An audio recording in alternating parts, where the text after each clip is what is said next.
microphone, I think you can hear me anyway. The next violin up is something called the Patrick Matthew violin. A little bit more of a story attached to this one.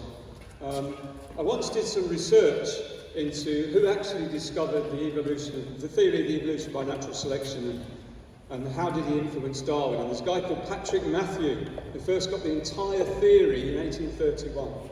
Darwin admitted he did, Darwin's contemporaries admitted he did, but he said nobody read it. My research looked at who read it and who cited it, and what I found was, as opposed to the existing story that no one read it, 13 people cited it in the literature, many of whom Darwin has said influenced it. So, folk violins and folk music are often used to tell the stories of people whose stories otherwise wouldn't be told. The story of the discovery of these people who've read Matthew's book has been put in scientific literature, it's been put in a book, it's been in newspapers. I think it also needs taking out at a folk level and spread to the people of Scotland, which is why I had the violin commissioned. I had it commissioned by a guy called Steve Burnett. And Steve said to me, you want me to, I've never heard of Patrick Matthew, thank you for telling me about him, I feel ashamed, he was a great Enlightenment thinker of the 19th century. Where should I begin? So I said, well, go to Megginch Castle. Catherine Drummond Herdman, I know her, she'll let you in. She'll tell you about how her great-great-grandfather knew Patrick Matthew. And you can begin there. He went up there, knocked on the castle door, great big door opens, and she said, hello, Mr. Burnett, I was expecting you. You want some wood to make a violin? And he said, I just came to you to talk about the violin. He said, do you want to make this violin out of apple trees? Because Patrick Matthew was a famous orchardist. And his eyes light up and she said, coincidentally, a tree planted by Patrick Matthew blew down in a storm last night. Long story short, Steve Burnett goes up there with his sons, cuts down the tree, makes the violin, the back, the sides, the scroll, everything apart from the front, out of an ancient apple tree that Patrick Matthew planted. So, they say that the sound post is the soul of a violin.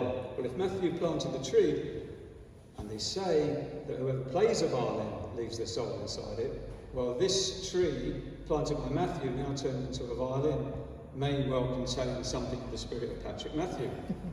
Again, my friend Andy Sutton composed a poem about it. Quite a radical poem, because you can imagine this is trying to tell the story about what happened to Matthew. Okay, don't take my word for it. You can there's a website called patrickmatthew.com. All the checkable data is there. Okay, here's the poem. Drawn bow and string makes music. What is it you'll hear? Open up your ears, please. Pray listen and draw near. This instrument has stories. Its soul formed from the past. Quiet now to hear them. These tales resound at last. You hear the sound of Scotland, of wrongs at last put right, of stolen truth and glory, of facts here brought to light. You hear a fallen hero of fraudulent deceit, a gentleman, a scholar, and how that man did cheat. You hear of Patrick Matthew, the hero of the piece, who wrote of evolution ere Darwin's book release, how Darwin took that glory, denying he had known of Matthew's published theory of life evolved and grown.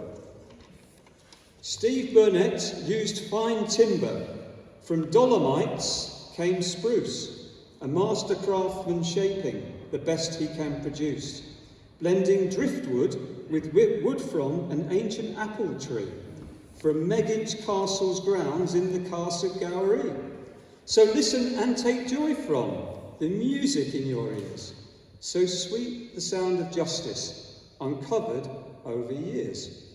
Hear stories now revealed here by academic sleuth, authentic tones to move you, so sweet the sound of truth.